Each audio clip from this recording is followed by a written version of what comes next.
And I want to just take a moment. It's been a pretty interesting 24 hours for me, I'll have to be honest. And I don't know how I could explain to you walking into that arena in Philly or that field out in Wisconsin or right here to what I have been told is the largest rally of the campaign in here.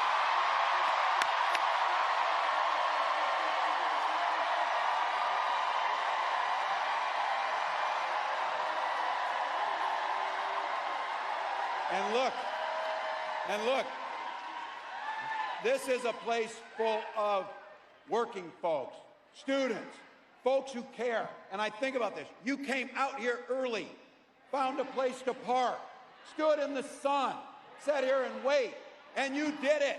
You did it for one simple and eloquent and beautiful reason. You love this country.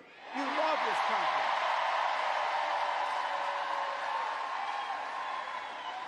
I couldn't be prouder to be on this ticket and to help make Kamala Harris the next President of the United States.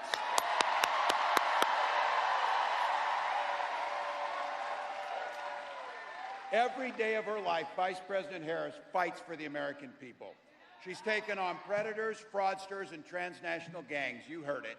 She stood up to powerful corporate interests, and she has never hesitated to reach across the aisle, try and find some common solutions.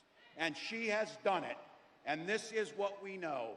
All the things that make me mad about those other guys and all the things they do wrong, the one thing that I will not forgive them for is they try to steal the joy from this country.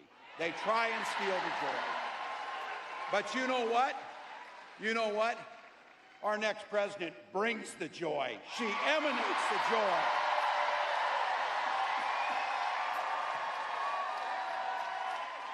I know a little something about that commitment to people.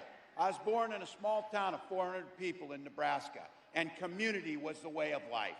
My mom and dad taught me you show generosity to your neighbors, and you work for a common good amongst them. At 17, I joined the Army National Guard.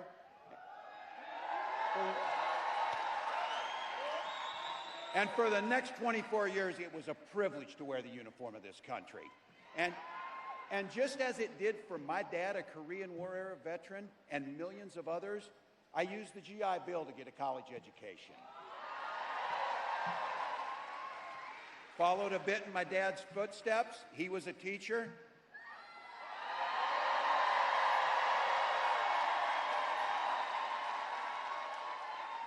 My brothers and sisters were teachers.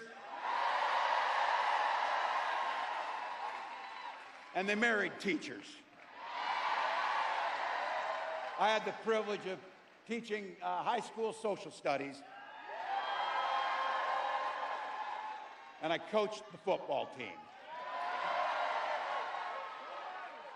We did win a state championship. I tell you that because don't ever close the yearbook is my pro tip to you. My students are the ones who encouraged me to run for office. I never thought much about it.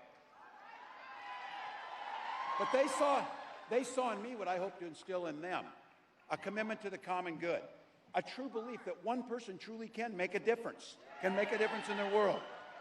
I lived in a district where I didn't know this at the time. Only one other Democrat since 1892 had won that district. And on that election night, my neighbors graced me with the opportunity to go to the United States Congress and represent them.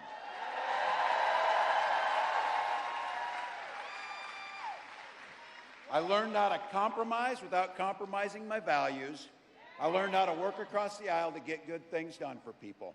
And now as governor of Minnesota, I bring those experiences together so we can tackle some of those hard problems, inequities, climate change, all of the things that we care about.